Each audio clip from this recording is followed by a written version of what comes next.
بسم اللہ الرحمن الرحیم۔ السلام علیکم۔ داؤد علیہ السلام کا سلسلہ نسب یہودا بن یعقوب سے جا ملتا ہے۔ آپ چھوٹے قد کے تھے، آنکھیں نیلی، بال ہلکے اور دل کے صاف شفاف تھے۔ آپ بنی اسرائیل پر حکومت کرنے لگے۔ اللہ تعالیٰ نے ان کی حکومت کو مضبوط کر دیا اور یوں بنی اسرائیل ایک بار پھر یکجا ہو گئے۔ اللہ تعالیٰ نے آپ پر بہت سے معجزات ظاہر فرمائے۔ آپ پر ایک کتاب بھی نازل ہوئی جسے زبور کے نام سے جانا جاتا ہے۔ اللہ تعالیٰ سورہ نساء آیت 163 میں فرماتے ہیں، ہم نے داؤد کو زبور عطا فرمائی۔ آپ تمام انسانوں سے زیادہ خوبصورت آواز والے تھے۔ صحیح بخاری کی ایک حدیث میں ہے کہ ایک مرتبہ رسول اللہ صلی اللہ علیہ وآلہ وسلم نے ابو موسیٰ اشعری رضی اللہ تعالیٰ عنہ کو قرآن مجید کی تلاوت کرتے سنا۔ ان کی آواز بہت خوبصورت تھی۔ آپ ان کی قرات توجہ سے سننے لگے۔ پھر آپ صلی اللہ علیہ وسلم نے فرمایا، اے ابو موسیٰ، تجھے داؤد علیہ السلام جیسی بہترین آواز عطا کی گئی ہے۔ اللہ تعالیٰ نے آپ کی آواز کو بھی ایک معجزہ بنا دیا، اور وہ ایسے کہ جب داؤد علیہ السلام زبور کی تلاوت کرتے تو پہاڑ اس کو سن کر آپ کے ساتھ تسبیح شروع کر دیتے، اور جب پرندے یہ آواز سنتے تو ان کے پاس آ کر اپنی گردنیں جھکا کر بیٹھ جاتے اور تسبیح میں ان کے ساتھ شامل ہو جاتے، اپنی جگہ سے حرکت بھی نہ کرتے۔ اللہ تعالیٰ سورہ سبا آیت 10 میں فرماتے ہیں، اے پہاڑوں، اس کے ساتھ رغبت سے تسبیح پڑھا کرو، اور پرندوں کو بھی یہی حکم ہے۔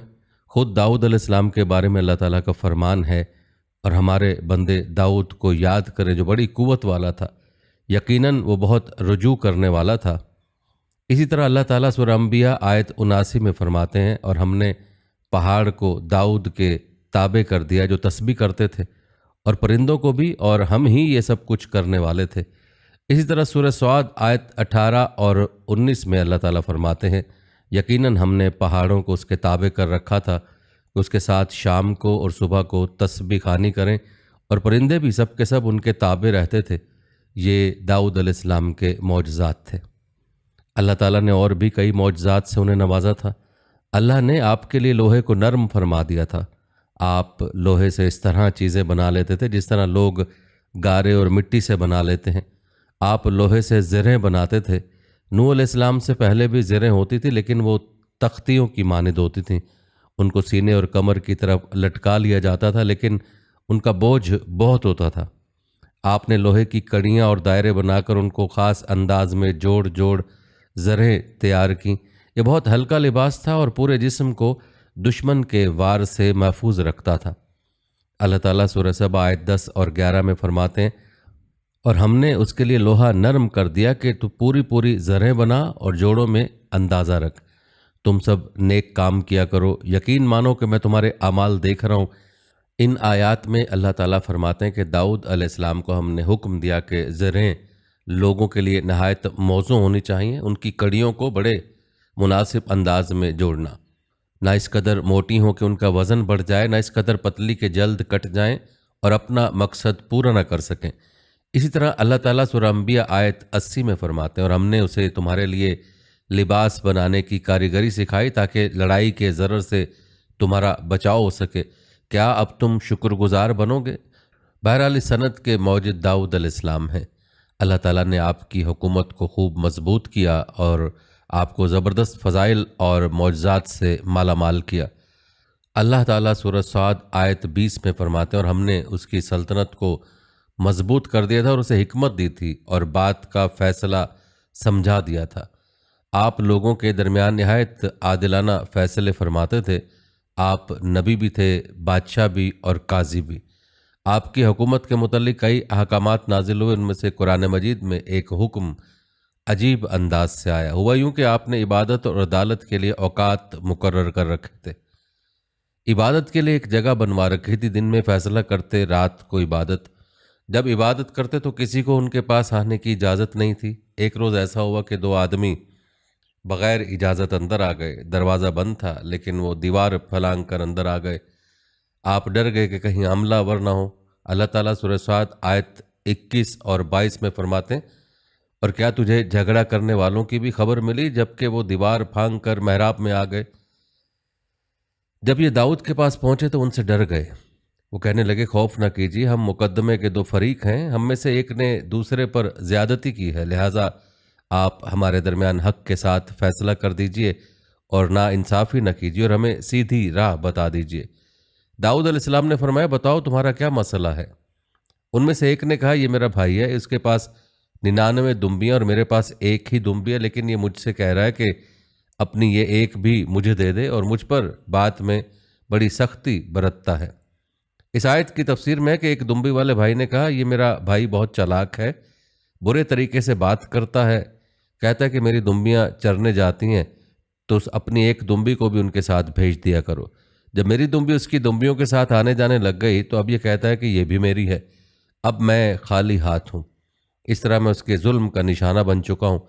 داؤد علیہ السلام نے فوراً کہا اس کا اپنی دمبیوں کے ساتھ تیری ایک دمبی ملا لینے کا سوال واقعی تیرے اوپر ایک ظلم ہے، اور اکثر حصے دار اور شریک ایسے ہی ہوتے ہیں کہ ایک دوسرے پر ظلم کرتے ہیں سوائے ان لوگوں کے جو ایمان لائے اور جنہوں نے نیک عمل کیے، اور ایسے لوگ بہت ہی کم ہیں۔ داؤد علیہ السلام نے دوسرے بھائی کی بات سنے بغیر ہی اسے ظالم ٹھہرا دیا۔ آپ کا فیصلہ سنتے دوسرا بول اٹھا آپ نے میری بات تو سنی نہیں اور فیصلہ دے دیا، پہلے آپ میری بات تو سنتے۔ داؤد علیہ السلام فوراً بھانپ گئے کہ ان سے غلطی ہوئی ہے اور سمجھ گئے کہ یہ اللہ تعالیٰ کی طرف سے آزمائش ہے۔ آپ نے فوراً توبہ کی، اللہ کی طرف رجوع کیا اور استغفار کرنے لگے، اور داؤد سمجھ گئے کہ ہم نے انہیں آزمایا ہے۔ پھر تو اپنے رب سے استغفار کرنے لگے اور عاجزی کرتے ہوئے سجدے میں گر پڑے اور پوری طرح رجوع کیا۔ بس ہم نے بھی ان کا وہ قصور معاف کر دیا، یقیناً وہ ہمارے نزدیک بڑے مرتبے والے اور بہت اچھے ٹھکانے والے ہیں۔ اس کے بعد اللہ تعالیٰ سورہ صاد آیت 26 میں فرماتے ہیں اے داؤد ہم نے تمہیں زمین میں خلیفہ بنا دیا، تم لوگوں کے درمیان حق کے ساتھ فیصلہ کیا کرو اور اپنی نفسانی خواہش کی پیروی نہ کرو، ورنہ وہ تمہیں اللہ کی راہ سے بھٹکا دے گی۔ یقیناً جو لوگ اللہ کی راہ سے بھٹک جاتے ہیں ان کے لیے سخت عذاب ہے، اس لیے کہ انہوں نے حساب کے دن کو بھلا دیا ہے۔ اس طرح داؤد علیہ السلام اللہ تعالیٰ کے اس فرمان کے مطابق فیصلے کرنے لگے۔ اللہ کے ہاں ان کا احترام اور اکرام اور بڑھ گیا۔ آپ کثرت سے روزے رکھتے اور خوب عبادت کرتے۔ آپ اس وقت تمام انسانوں سے بڑھ کر اللہ کی عبادت کرنے والے تھے۔ امام بخاری نے ایک حدیث نقل کی جس کے الفاظ کچھ اس طرح ہے اللہ تعالیٰ کے نزدیک سب سے محبوب نماز داؤد علیہ السلام کی نماز ہے، اور اللہ تعالیٰ کی طرف سب سے محبوب روزہ داؤد علیہ السلام کا روزہ ہے۔ وہ رات کا آدھا حصہ نیند فرماتے، اس کے بعد تہائی رات قیام کرتے اور رات کے چھٹے حصے میں سو جاتے تھے۔ ایک دن روزہ رکھتے اور ایک دن روزہ چھوڑ دیتے تھے۔ لڑائی میں جب دشمن سے مقابلہ ہوتا تو بھاگتے نہیں تھے۔ اس حدیث میں نفل نماز یعنی نماز تہجد اور نفلی روزے کا ذکر ہوا ہے۔ بہرحال یہ وہ صفات ہیں جو داؤد علیہ السلام کے بارے میں حدیث رسول میں آئی ہیں۔ اللہ تعالیٰ نے سورہ سبا آیت 13 میں ان کی تعریف کرتے ہوئے ان کی آل کو اللہ کا شکر ادا کرنے کا حکم دیا۔ اے آل داؤد اس انعام کے شکریے میں نیک عمل کرو۔ داؤد علیہ السلام کی ایک صفت یہ تھی کہ آپ بہت شکر گزار تھے، اور ایسے لوگ کم ہی ہوتے ہیں، جیسا کہ سورہ سبا آیت 13 میں اللہ تعالیٰ فرماتے ہیں اور میرے بندوں میں سے شکر گزار بندے کم ہی ہوتے ہیں۔ داؤد علیہ السلام میں جیسے دیگر بہت سی خوبیاں تھیں، وہاں ایک بہت عظیم خوبی یہ تھی کہ وہ ایک بادشاہ ہونے کے باوجود ایک درہم بھی سلطنت کے بیت المال سے نہیں لیتے تھے۔ اپنا اور اپنے اہل و عیال کا بوجھ خود اٹھاتے تھے اور اپنی محنت اور ہاتھ کی کمائی سے حلال روزی حاصل کر کے اپنے اہل و عیال کو کھلاتے تھے۔ داؤد علیہ السلام کی اس عظیم صفت کو نبی کریم صلی اللہ علیہ وسلم نے یوں بیان کیا ہے، صحیح بخاری میں کسی انسان نے اس شخص سے بہتر روزی نہیں کھائی جو خود اپنے ہاتھ سے کما کر کھاتا ہے۔ اللہ کے نبی داؤد علیہ السلام بھی اپنے ہاتھ سے کام کر کے روزی کھایا کرتے تھے۔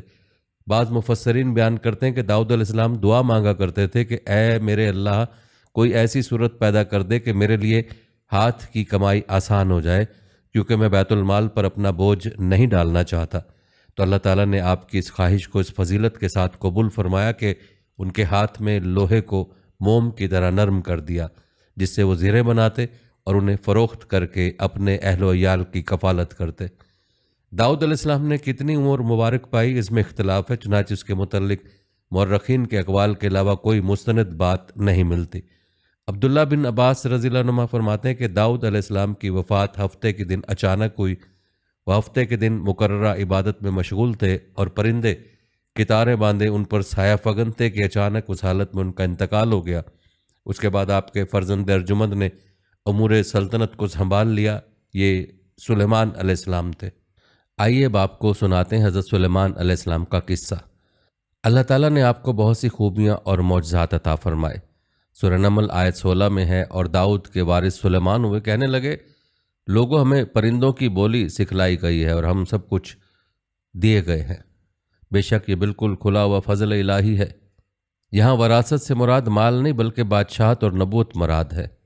اللہ تعالیٰ نے انہیں ایسا بادشاہ بنایا کہ ساری دنیا میں ان جیسا کوئی نہیں ہوا۔ آپ سے بڑھ کر بادشاہت بھی کسی کو نہ ہو سکی، کیونکہ خود سلیمان علیہ السلام نے یہ دعا کی تھی کہ الہی مجھے ایسی سلطنت عطا فرما کہ جو میرے بعد اور کسی کی شایان شان نہ ہو۔ کہا کہ اے میرے رب مجھے بخش دے اور مجھے ایسا ملک عطا فرما جو میرے سوا کسی شخص کے لائق نہ ہو، تو بڑا ہی دینے والا ہے۔ بس ہم نے ہوا کو ان کے ماتحت کر دیا، وہ آپ کے حکم سے جہاں آپ چاہتے نرمی سے پہنچا دیا کرتی تھی، اور طاقتور جنوں کو بھی ان کا ماتحت کر دیا، ہر عمارت بنانے والے کو اور غوطہ خور کو اور دوسرے جنات کو بھی جو زنجیروں میں جکڑے رہتے تھے۔ جن سلیمان علیہ السلام کے حکم سے بلند و بالا عمارتیں تعمیر کرتے تھے، دریاؤں میں غوطہ لگا کر ان سے ہیرے جواہرات اور موتی وغیرہ نکالتے تھے۔ دوسرے جو کام عام انسانوں کی طاقت سے زیادہ ہوتے تھے وہ آپ جنوں سے لیا کرتے تھے۔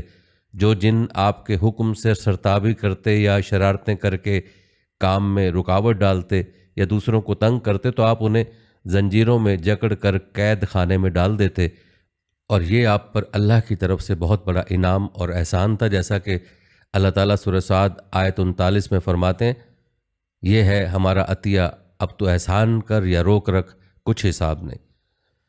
اللہ تعالیٰ نے سلیمان علیہ السلام کو ان پر قبضہ اور اختیار دے دیا اور فرمایا اب آپ کی مرضی، آپ انہیں سزا دیں یا درگزر کریں، کسی کو کچھ دیں یا روک لیں، آپ کے لیے سب کچھ جائز ہے۔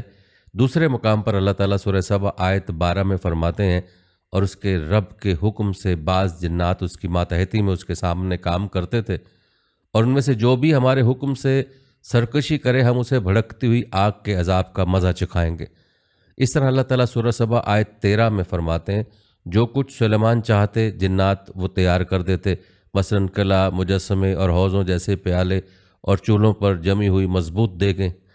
اے اہل داؤد اس کے شکریہ میں نیک عمل کرو، میرے بندوں میں سے شکر گزار کم ہی ہیں۔ یعنی جنات سلیمان علیہ السلام کے حکم کے مطابق بڑے بڑے محل، مساجد، قلعہ، مساجد کے ماڈل یا سندریوں کے ماڈل، بڑے بڑے تھال اور اتنی بڑی دیگیں بناتے تھے جو بوجھل اور نقل و حمل کے قابل نہ ہونے کی وجہ سے کسی خاص مقام پر نصب کر دی جاتی تھیں، اور یہ آپ پر اللہ تعالیٰ کا عظیم احسان تھا۔ اس کے علاوہ دیگر معجزات بھی اللہ تعالیٰ نے آپ کو سرفراز فرمائے، جیسا کہ سورہ انبیاء آیت 82 میں اللہ تعالیٰ فرماتے ہیں، اس طرح بہت سے شیاطین بھی ہم نے اس کے تابع کیے تھے جو اس کے فرمان سے غوطہ لگاتے تھے اور اس کے سوا بھی بہت سے کام کرتے تھے، ان کے نگہبان ہم ہی تھے۔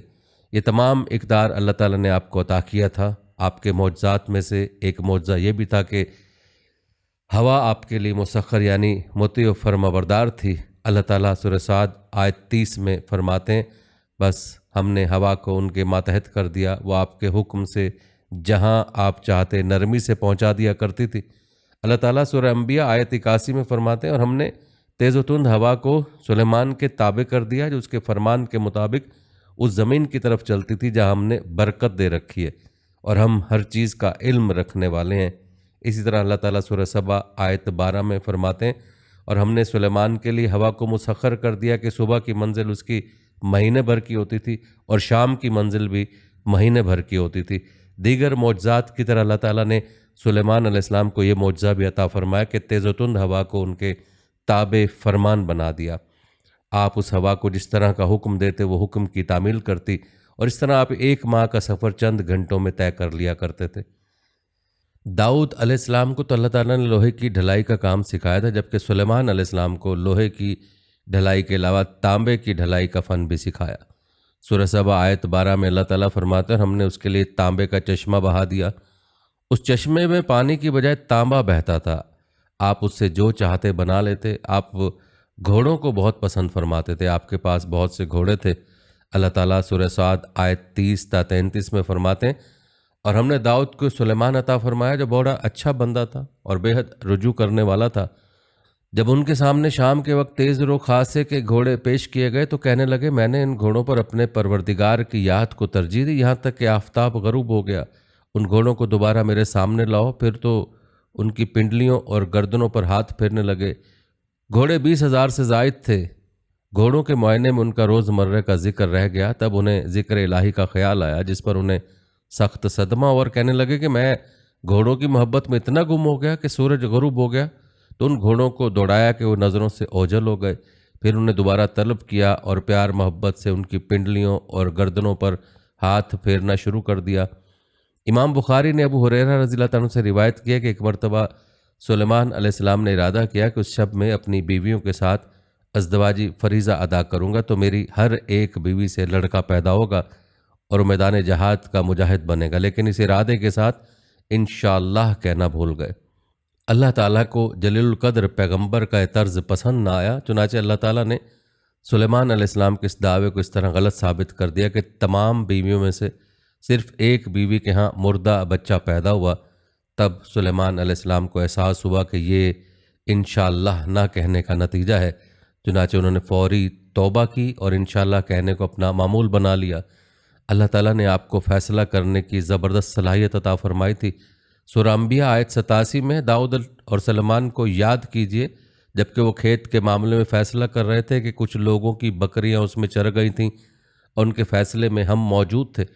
ہوا یہ کہ دو آدمی ہمسائے تھے، ان میں جھگڑا ہو گیا۔ ان میں سے ایک کے پاس کھیت تھا، اس میں اس نے فصل بو رکھی تھی، دوسرے کے پاس کچھ بکریاں تھیں۔ بکریوں کا چرواہا رات کے وقت دیوار والے دروازے کو بند کر دیتا تھا تاکہ بکریاں نکل کر فصل کو نقصان نہ پہنچائیں۔ ایک دن وہ دروازہ بند کرنا بھول گیا، بکریاں کھیت میں آ کر چرنے لگیں، فصل خراب ہو گئی۔ دونوں داؤد علیہ السلام کے پاس آئے، اپنا مقدمہ پیش کیا۔ داؤد علیہ السلام قاضی بھی تھے۔ اس وقت سلیمان علیہ السلام کہیں گئے ہوئے تھے۔ داؤد علیہ السلام مقدمہ سن کر کہنے لگے یہ بکریوں والے کی سستی کا نتیجہ ہے، اس کا حل یہی ہے کہ وہ تیری بکریاں اپنی تحویل میں لے لے۔ دونوں فریق باہر نکلے تو سلیمان علیہ السلام سے ملاقات ہوئی۔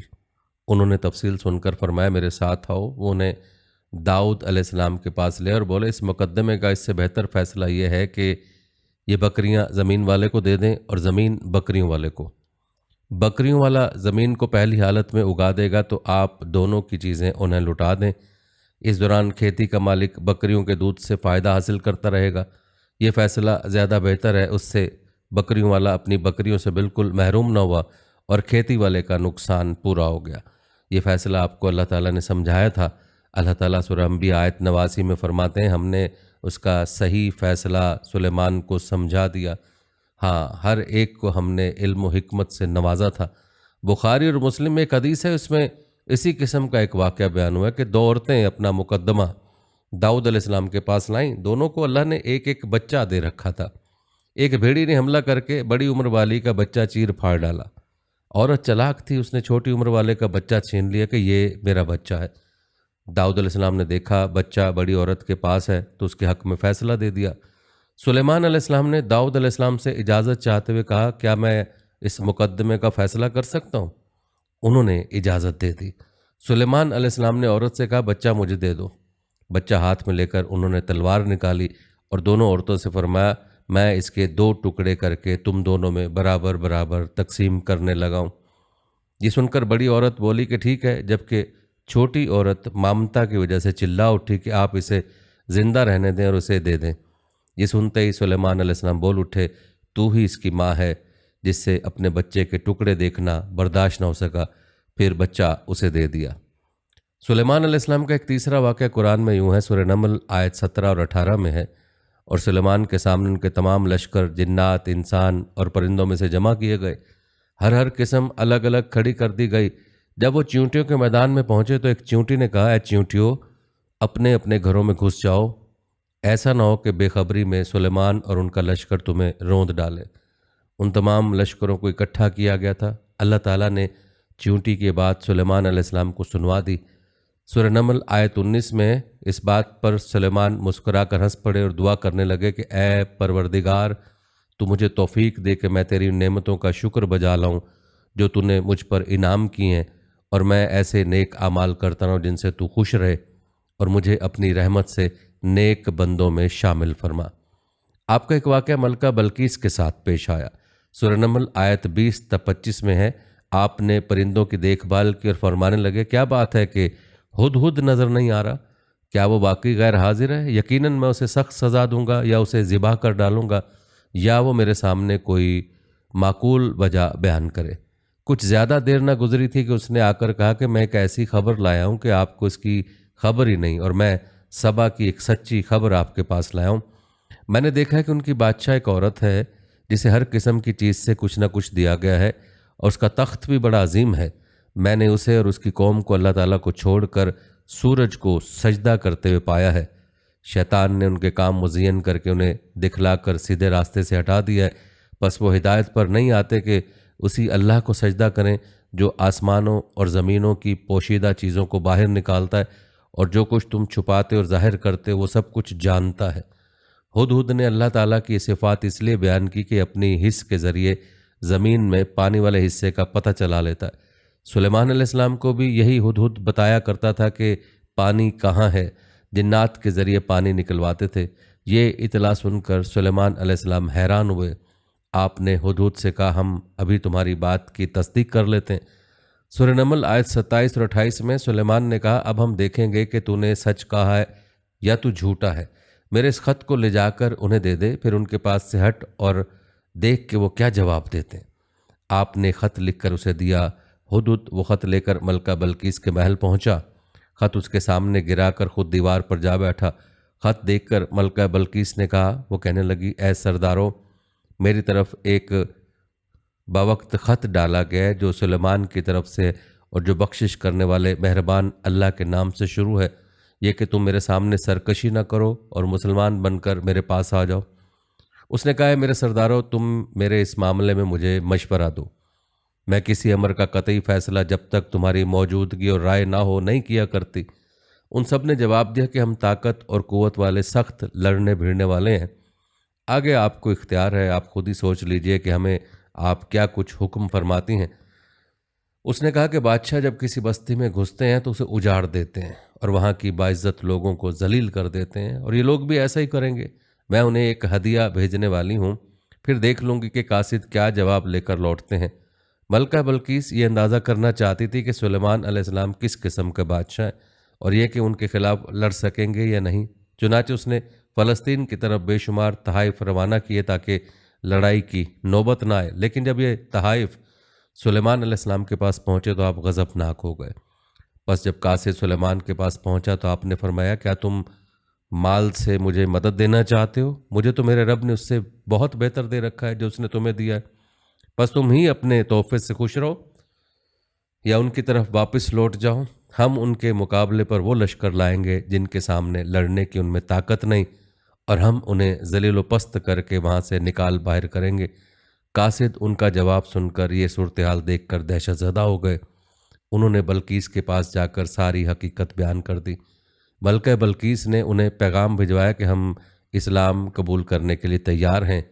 سلیمان علیہ السلام تک اس کا پیغام پہنچا تو آپ اپنے درباریوں کی طرف متوجہ ہوئے فرمایا، اے سردارو، تم میں سے کوئی ہے جو ان کے مسلمان ہو کر پہنچنے سے پہلے ہی اس کا تخت مجھے لا دے؟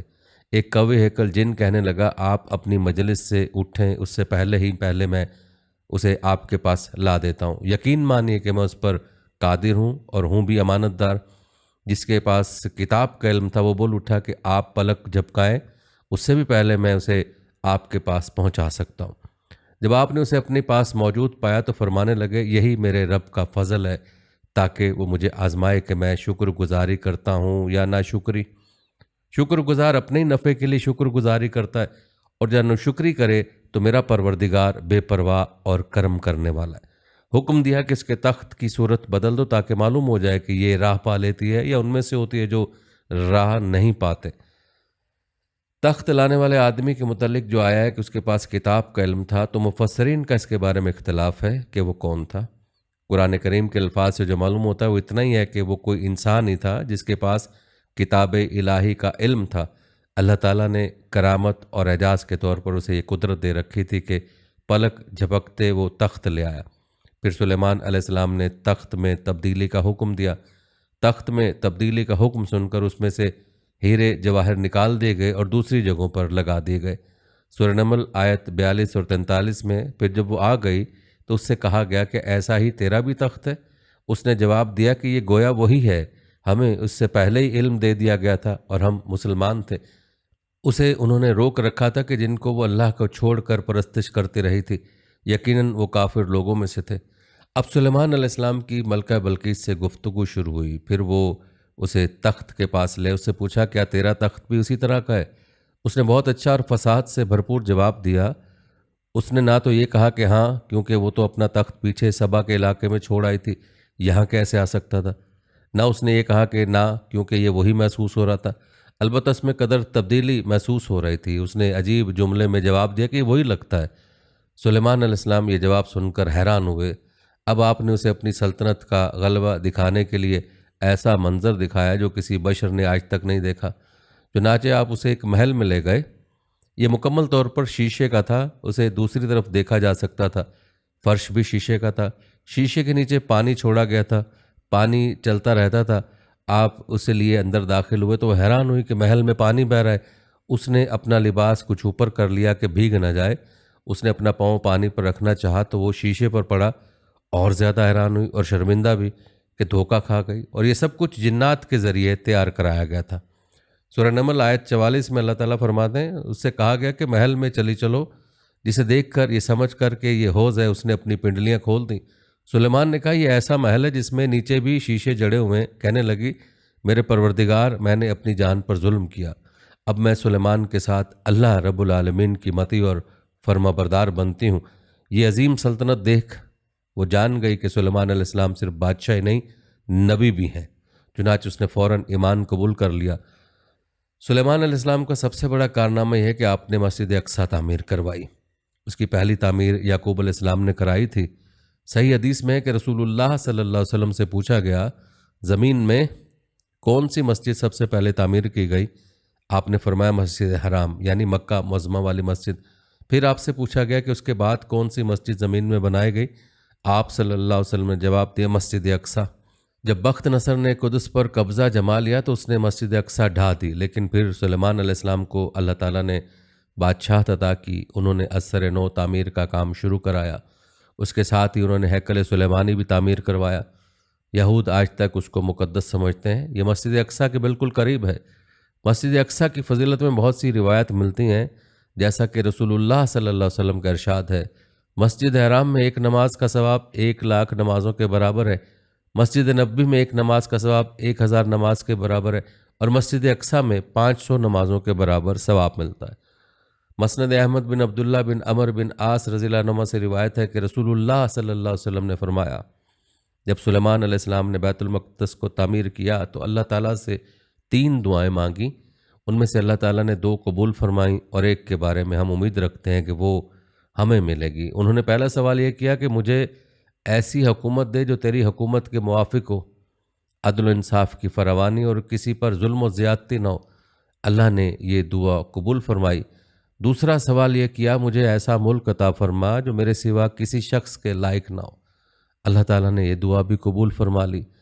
تیسرا سوال یہ کیا کہ جو شخص بھی گھر سے نکلے اور مسجد اقصیٰ میں نماز پڑھنے کا ارادہ رکھتا ہو تو وہ اپنے گناہوں سے اس طرح نکل جائے جس طرح کے پیدائش کے دن تھا۔ اس تیسرے سوال کے متعلق رسول اللہ صلی اللہ علیہ وسلم نے فرمایا امید ہے یہ دعا اللہ نے ہمارے لیے رکھ لی ہے۔ اللہ تعالیٰ نے انہیں اس قدر طاقت اور قدرت عطا فرمائی تھی، لیکن اس کے باوجود آپ بشر تھے اور موت ہر بشر کو پہنچ کر رہتی ہے۔ انسان جس قدر بھی قدرت حاصل کر لے، جتنا بھی غلبہ پا لے، جتنی بھی عظمت حاصل کر لے، لیکن موت سے نہیں بچ سکتا۔ اللہ تعالیٰ نے تو نبی کریم صلی اللہ علیہ وسلم کے متعلق فرمایا، سورہ زمر آیت 30 میں ہے، بے شک خود آپ کو بھی موت کا مزہ چکھنا ہے اور یہ سب بھی مرنے والے ہیں۔ اللہ تعالیٰ نے چاہا کہ سلیمان علیہ السلام کی موت سے بھی لوگوں کو عبرت ہو اور نشانیاں ظاہر ہوں، کیونکہ اس دور میں لوگ جنات کے فتنے میں مبتلا تھے۔ یہ خیال کرتے تھے کہ جنات کو غیب کا علم ہے۔ اللہ تعالیٰ نے چاہا کہ لوگوں کو سلیمان علیہ السلام کی موت کے ذریعے بتائیں کہ جنات کو علم غیب نہیں ہے۔ ایک دن سلیمان علیہ السلام نے جنات کو سختی کے ساتھ مسخر کیا اور وہ آپ کے سامنے کام کرنے لگے۔ آپ ان کی نگرانی کرتے رہتے۔ جنات کے دلوں میں آپ کا بہت خوف تھا، آپ انہیں سستی کرنے پر سخت سزا دیتے تھے۔ آپ کھڑے ان کی نگرانی کر رہے تھے، اس وقت آپ کی عمر 150 سال تھی۔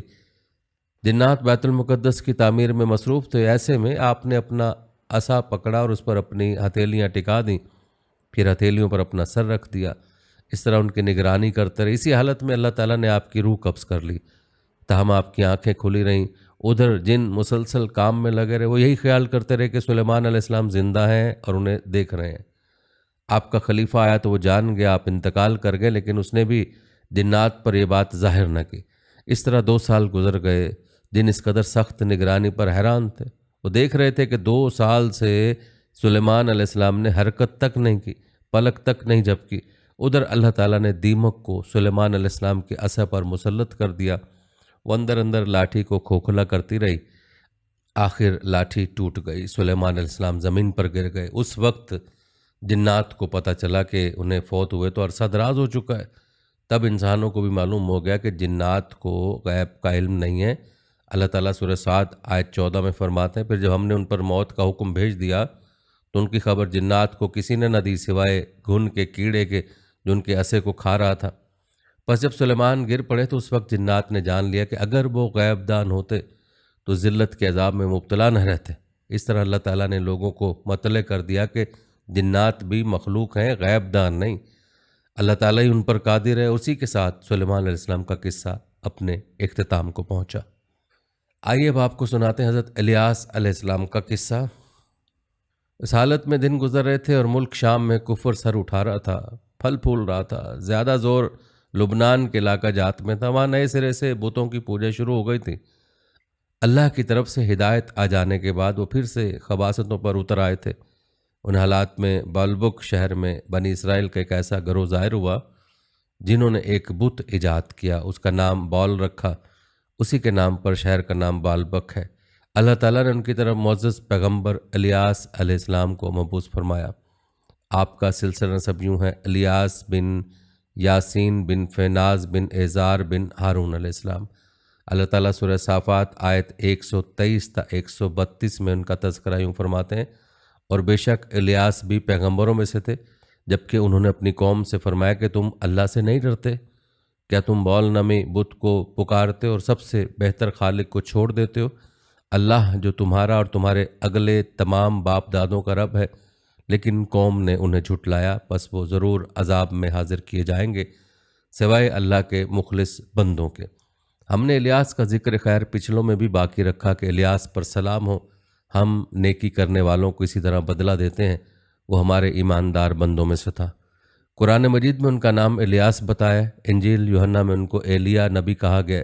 بعض آثار میں ہے کہ الیاس اور ادریس ایک ہی نبی کے 2 نام ہیں، لیکن یہ بات درست نہیں، کیونکہ اول تو یہ آثار سند کے اعتبار سے کبھی نہیں، دوسرا یہ کہ قرآن مجید نے سورہ صافات اور سورہ نام میں الیاس علیہ السلام کے جو حالات اور اوصاف بیان کیے ہیں ان میں کسی ایک جگہ بھی اشارہ نہیں ملتا کہ الیاس علیہ السلام کو ادریس بھی کہا جاتا ہے، اور نہ ہی سورہ انبیاء میں جہاں ادریس علیہ السلام کا تذکرہ ہے کوئی ایسا اشارہ ملتا ہے کہ ان کو الیاس بھی کہا جاتا ہے۔ مورخین نے ادریس اور الیاس علیہ السلام کے جو نسب نامے بیان کیے ان سے پتہ چلتا ہے کہ ان دونوں نبیوں کے درمیانی صدیوں کا فاصلہ ہے، لہٰذا اگر یہ ایک ہی نبی کے 2 نام ہوتے تو قرآن مجید ضرور اس کی طرف اشارہ کرتا اور مورخین بھی اس کی کوئی وجہ بیان کرتے۔ مفسرین اور مورخین کا اتفاق ہے کہ الیاس علیہ السلام شام کے باشندوں کی ہدایت کے لیے بھیجے گئے تھے، اور مشہور شہر بالبک ان کی رسالت و تبلیغ کا مرکز تھا۔ الیاس علیہ السلام کی قوم مشہور بت بال کی پرستار تھی اور توحید سے بیزار اور شرک و کفر میں مبتلا تھی۔ اللہ کے برگزیدہ رسول الیاس علیہ السلام نے ان کو سمجھایا اور راہ ہدایت انہیں دکھائی، اور بت پرستی کے خلاف انہیں واعظ و نصیحت کی اور خالص توحید کی جانب انہیں بلایا۔ کتب تفسیر میں کہ بال نامی بت سونے کا تھا اور اس کا قد 20 گز تھا، اور اس کے 4 منہ تھے، اور اس کی خدمت پر 400 خادم مقرر تھے۔ الیاس علیہ السلام کے زمانے میں یمن اور شام کا محبوب دیوتا یہی بت تھا، اور بعض مورخین کا خیال ہے کہ حجاز کا مشہور بت حبل بھی یہی بال تھا۔ سورہ نام میں الیاس علیہ السلام کا جن آیات کے اندر ذکر آیا وہ نوح اور ابراہیم علیہ السلام کی اولاد اور ان کی نسل کے انبیاء اور رسول کی ایک مختصر فہرست ہے۔ اللہ تعالیٰ سورہ انعام آیت 84 تا 86 میں فرماتے ہیں، اور ہم نے ان کو اسحاق دیا اور یعقوب، ہر ایک کو ہم نے ہدایت کی، اور پہلے زمانے میں ہم نے نوح کی ہدایت کی، اور ان کی اولاد میں سے داؤد کو اور سلیمان کو اور ایوب کو اور یوسف کو اور موسیٰ کو اور ہارون کو، اور اسی طرح ہم نیک کام کرنے والوں کو جزا دیا کرتے ہیں، اور نیز زکریا کو اور یحییٰ کو اور عیسیٰ کو اور الیاس کو، یہ سب نیک لوگوں میں سے تھے، اور نیز اسماعیل کو اور یسع کو اور یونس کو اور لوط کو، اور ان میں سے ہر ایک کو تمام جہان والوں پر ہم نے فضیلت دی۔ الیاس علیہ السلام اور ان کی قوم کا واقعہ اگرچہ قرآن میں بہت مختصر ہے، تاہم اس سے یہ سبق حاصل ہوتا ہے کہ بنی اسرائیل کے یہود کی ذہنیت اس درجے مسخ ہو چکی تھی کہ کوئی برائی ایسی نہیں تھی کہ جس کے کرنے پر یہ حریص نہ ہو، اور کوئی خوبی ایسی نہ تھی جس کے یہ دلدادہ ہوں، اور انبیاء اور رسول کے ایک طویل اور مسلسل سلسلے کے باوجود بت پرستی، نجوم پرستی، عناصر پرستی، غرض غیر اللہ کی پرستش کا کوئی شعبہ ایسا نہ تھا جس کے یہ پرستار نہ بنے ہو۔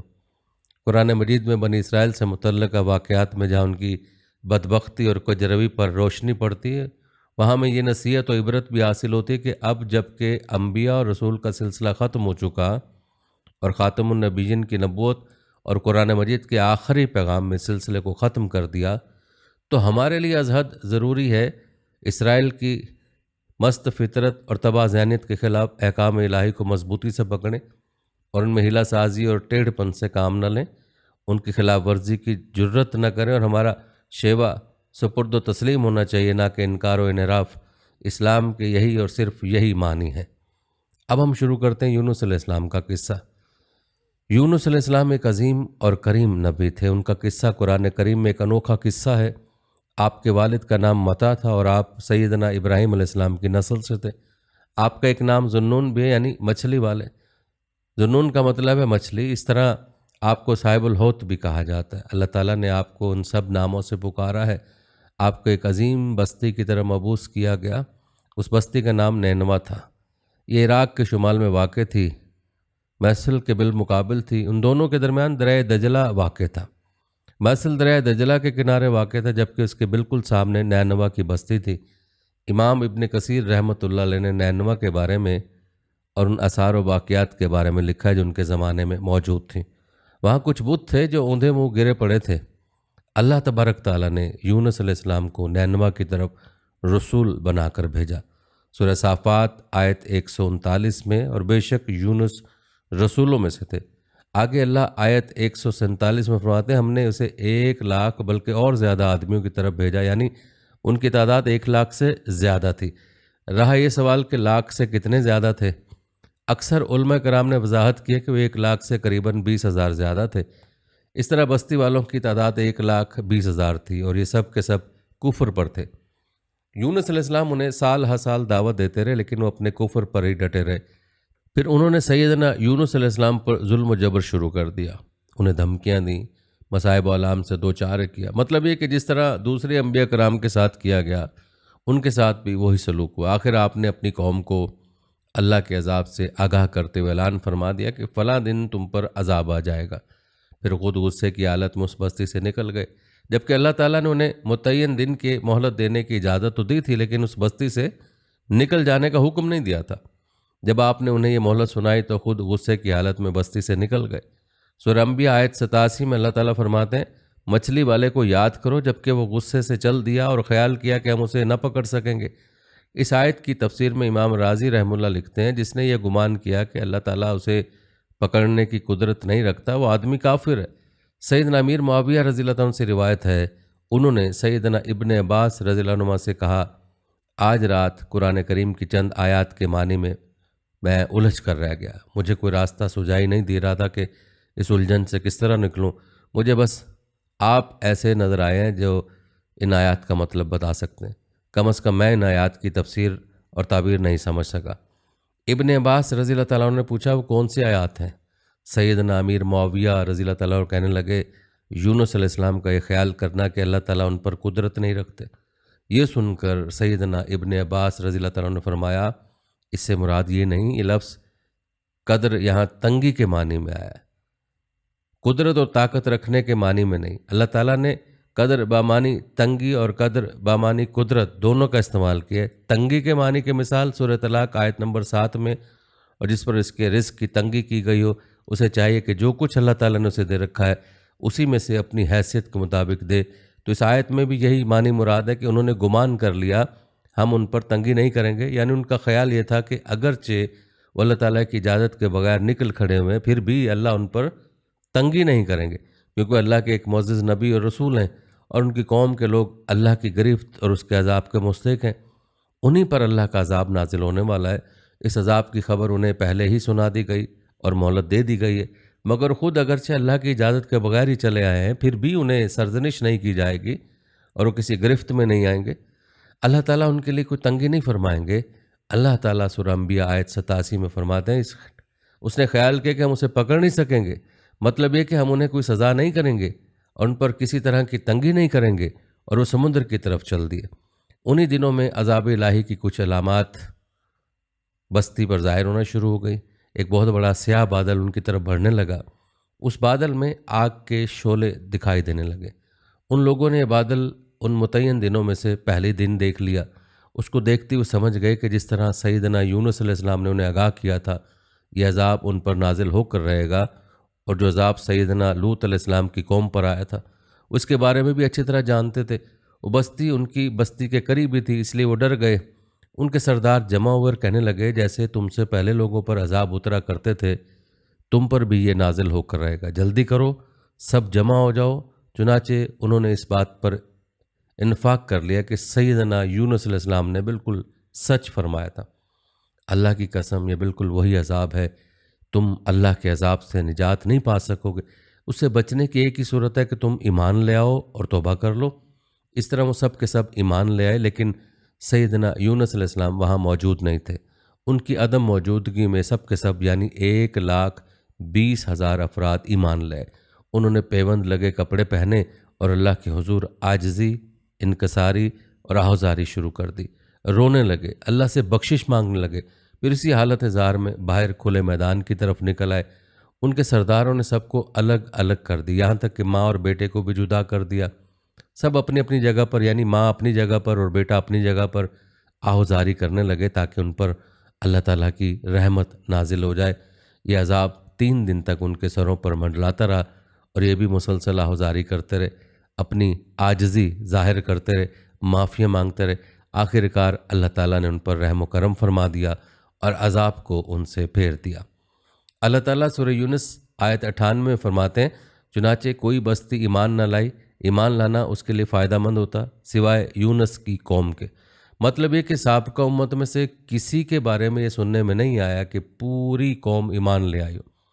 تمام بستیوں میں ایک بھی بستی ایسی نہیں تھی، بس ایک یونس علیہ السلام کی قوم ایمان لے آئی۔ اللہ تعالیٰ سورہ یونس آیت 98 میں فرماتے ہیں جب وہ ایمان لے آئے تو ہم نے رسوائی کے عذاب کو دنیاوی زندگی میں ان پر سے ٹال دیا اور ان کو ایک وقت تک کے لیے زندگی سے فائدہ اٹھانے کا موقع دیا۔ مطلب یہ کہ ہم نے انہیں دنیاوی زندگی کا لطف اٹھانے کا موقع دیا، اب اس قوم پر قیامت کے دن تک عذاب نہیں اترے گا۔ علامہ ابن کثیر رحمۃ اللہ علیہ فرماتے ہیں اس آیت کریمہ کا مفہوم یہ ہے کہ کسی بستی کے تمام باشندے کسی نبی پر کبھی ایمان نہیں لائے، یا تو سب نے کفر کیا یا پھر اکثر نے کفر کیا، لیکن یونس علیہ السلام کی قوم واحد ایسی قوم ہے جو تمام کی تمام عذاب الہی کے آثار دیکھ کر ایمان لے آئے۔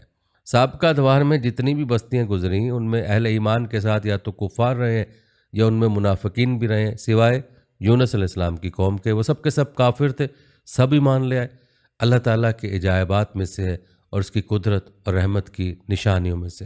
اب دوسری طرف کی سنیے، یونس علیہ السلام کو کچھ معلوم نہیں تھا کہ ان کی قوم کے ساتھ کیا ہوا۔ آپ تو غصے کی حالت میں بستی سے نکل کر سمندر کی طرف چلے آئے تھے۔ آپ ایک کشتی کی طرف آئے، اس میں سواریاں اور ساز و سامان لگا ہوا تھا۔ اللہ تعالیٰ سورہ صافات آیت 140 میں فرماتے ہیں جب وہ بھاگ کر بھری کشتی پر پہنچے، کشتی روانہ ہوئی، موجیں اٹھیں، سمندر میں طغیانی آئی، یوں لگتا تھا کہ بس ابھی غرق ہوئے۔ کہنے لگے بوجھ ہلکا کرو، اپنا ساز و سامان سمندر میں پھینک دو۔ چنانچہ انہوں نے اپنا ساز و سامان سمندر میں پھینک دیا۔ اس طرح کشتی کچھ ہلکی ہو گئی لیکن ضرورت کے مطابق ہلکی نہ ہو سکی۔ اب وہ کہنے لگے کسی کو سمندر میں گرانا ضروری ہے تاکہ کشتی مزید ہلکی ہو جائے، ورنہ یہ ڈوب جائے گی۔ جلدی کرو، کرا ڈالو، جس کے نام کا کوڑا نکلتا جائے اسے سمندر میں گراتے جاؤ اور بار بار یہ عمل دہراتے جاؤ یہاں تک کہ کشتی ہلکی ہو جائے۔ چنانچہ کوڑا ڈالا گیا، سب سے پہلے یونس علیہ السلام کا نام نکلا۔ سب کہنے لگے نہیں یہ تو ایسے نہیں ہے، ان کے چہرے پر تو سجدوں کے نشانات ہیں، انہیں رہنے دو، پھر کوڑا ڈالو۔ چنانچہ پھر کوڑا ڈالا گیا، پھر انہی کا نام نکلا۔ سب نے تعجب کیا، تیسری مرتبہ پھر کوڑا ڈالا گیا، اس بار بھی یونس علیہ السلام کا ہی نام نکلا۔ اللہ تعالیٰ سورہ صافات آیت 141 میں فرماتے ہیں پھر قرانداز ہوئی تو یہ مغلوب ہو گئے، ہر بار انہی کا نام نکلا۔ آخر کار ان لوگوں نے انہیں پکڑ کر سمندر میں گرا دیا تو پھر انہیں مچھلی نے نگل لیا۔ ہوت بڑی مچھلی کو کہتے ہیں۔ اللہ تعالیٰ نے ہوت کو القا فرمایا، انہیں کھانا نہیں، نہ ان کے جسم کو کوئی گزند پہنچے۔ اس مچھلی کو اللہ تعالیٰ کے احکامات تھے۔ اللہ تعالیٰ سورہ صافات آیت 142 میں فرماتے ہیں تو پھر انہیں مچھلی نے نگل لیا اور وہ خود اپنے آپ کو ملامت کرنے لگے، یعنی وہ سمجھ گئے کہ بار بار جو ان کا نام قراندازی میں نکلتا رہا ہے تو وہی مقصود ہے، چنانچہ خود کو ملامت کرنے لگے۔ اور یہ ملامت توبہ کی ابتدا ہے کہ انسان خود کو ملامت کرتا ہے۔ اب یونس علیہ السلام مچھلی کے پیٹ میں تھے۔ اللہ کی قدرت، آپ مچھلی کے پیٹ میں 3 دن تک رہے، بعض روایت میں 7 دن اور زیادہ سے زیادہ مدت 40 روز آئی ہے۔ آپ نے مچھلی کے پیٹ میں اللہ تعالیٰ کو پکارا۔ اللہ سورہ انبیاء آیت 87 میں فرماتے ہیں آخر کار وہ اندھیروں کے اندر سے پکار اٹھے۔ علماء نے یہاں 3 اندھیروں کا ذکر کیا، مچھلی کے پیٹ کا اندھیرا، سمندر کا اندھیرا اور رات کا اندھیرا۔ گویا ان پر یہ سارے اندھیرے اکٹھے ہو گئے تھے۔ اللہ سورہ صفات آیت 143 اور 144 میں فرماتے ہیں پس اگر یہ پاکی بیان کرنے والوں میں سے نہ ہوتے تو لوگوں کے اٹھائے جانے کے دن تک اس کے پیٹ ہی میں رہتے۔ اس کا مطلب یہ کہ اگر آپ اللہ تبارک تعالیٰ کی تسبیح نہ بیان کرتے تو مچھلی کے پیٹ ہی میں رہتے۔ آپ نے دعا نہیں مانگی بلکہ اللہ عز و جل کی تسبیح بیان کی۔ روایت میں یوں بھی ہے کہ جب مچھلی آپ کو سمندر کی اتھاہ گہرائیوں میں لے گئی تو آپ وہاں آبی مخلوقات کی تسبیحات کی آوازیں سننے لگے۔ گویا اللہ تعالیٰ نے انہیں القا فرمایا کہ آپ بھی تسبیح کریں۔ سورہ انبیاء آیت 87 میں اللہ تعالیٰ فرماتے ہیں بالآخر وہ اندھیروں کے اندر سے پکار اٹھا کہ الہی تیرے سوا کوئی معبود نہیں، تو پاک ہے، بے شک میں ظالموں میں ہو گیا۔ چنانچہ یونس علیہ السلام نے اس تسبیح کے الفاظ کو یوں ادا فرمایا۔ امام احمد، امام ترمذی، امام نسائی اور دیگر ائمہ رحمہ اللہ نے یہ حدیث نقل کی ہے کہ یونس علیہ السلام کی وہ دعا جو انہوں نے مچھلی کے پیٹ میں مانگی تھی وہ یہی ہے جو بھی مسلمان یہ دعا اپنی کسی حاجت میں مانگے گا اللہ تعالیٰ اس کی دعا ضرور قبول فرمائے گا۔ یہ دعا مستجاب ہے، مقبول دعاؤں میں سے۔ اسی دعا کے بعد اللہ تعالیٰ نے یونس علیہ السلام کو اس پریشانی سے نجات عطا فرمائی۔ سورہ انبیاء آیت 88 میں فرماتے ہیں تو ہم نے اس کی پکار سن لی اور اسے غم سے نجات دے دی اور ہم ایمان والوں کو اسی طرح بچا لیا کرتے ہیں۔ ایک صحابی نے نبی کریم صلی اللہ علیہ وسلم سے پوچھا اے اللہ کے رسول صلی اللہ علیہ وسلم، یونس علیہ السلام نے جو دعا مچھلی کے پیٹ میں مانگی کیا وہ صرف انہی کے لیے تھی یا ان کے بعد اہل ایمان کے لیے بھی ہے؟ تو آپ صلی اللہ علیہ وسلم نے فرمایا دعا یونس علیہ السلام کے لیے خاص تھی اور سب اہل ایمان کے لیے عام ہے۔ کیا تم نے اللہ تعالیٰ کے فرمان نہیں سنا اور ہم ایمان والوں کو اسی طرح بچا لیا کرتے ہیں؟ جو بھی اس دعا کو پڑھے گا اللہ اسے رنج و غم سے نجات دیں گے۔ ایک قول کے مطابق تقریباً 40 روز آپ کی شب و روز یہی دعا رہی۔ اس مدت کے ختم ہونے پر اللہ تعالیٰ نے آپ کی دعا کو قبولیت بخشی۔ مچھلی ساحل پر پہنچی، انہیں کنارے پر ڈالا اور واپس چلی گئی۔ اس بات کو اللہ تعالیٰ نے سورہ صافات آیت 145 میں یوں بیان فرمایا بس اسے ہم نے چٹیل میدان میں ڈال دیا اور وہ اس وقت بیمار تھے، آپ وہاں اسی طرح لیٹے رہے، پھر اللہ کی قدرت سے آپ کے قریب ایک بیلدار درخت لگ گیا، جیسا کہ سورہ صافات آیت 146 میں اور اس پر سایہ کرنے والا ایک بیلدار درخت ہم نے اگا دیا۔ اس کدو کے درخت کے متعلق مورخین کا کہنا ہے کہ اللہ تعالیٰ نے اس درخت کا انتخاب اس لیے فرمایا تھا کہ اس درخت کے پتے چوڑے ہوتے ہیں، ان کے سائے میں انہیں ڈھانپ دیا گیا تاکہ ہوا سے اذیت نہ پہنچے، اس لیے کہ ان کے جسم سے جلد اتر گئی تھی۔ پھر اس درخت سے خوشکن خوشبو بھی آتی تھی، اس خوشبو نے انہیں فرحت بخشی۔ پھر کدو کی خوشبو میں خصوصیت یہ تھی کہ حشرات الارض کو دور رکھتی ہے۔ اللہ تعالیٰ نے انہیں خصوصیات کی وجہ سے اس بیلدار درخت کا انتخاب فرمایا تھا تاکہ آپ ہر طرح کی تکلیف سے محفوظ رہیں۔ یہ ہے اللہ کی قدرت، سبحان اللہ۔ اسی طرح مفسرین یہ بھی کہتے ہیں کہ اللہ تعالیٰ نے ان کے پاس ایک پہاڑی بکری بھیج دی، وہ آپ کے قریب آتی اور آپ کے سر کے اوپر اپنی ٹانگیں پھیلائے کھڑی ہو جاتی، اس طرح اس کے تھن آپ کے منہ میں چلے آتے اور آپ ان سے خواہش کے مطابق دودھ پیتے۔ یہ تھا آپ کا کھانا اور پینا۔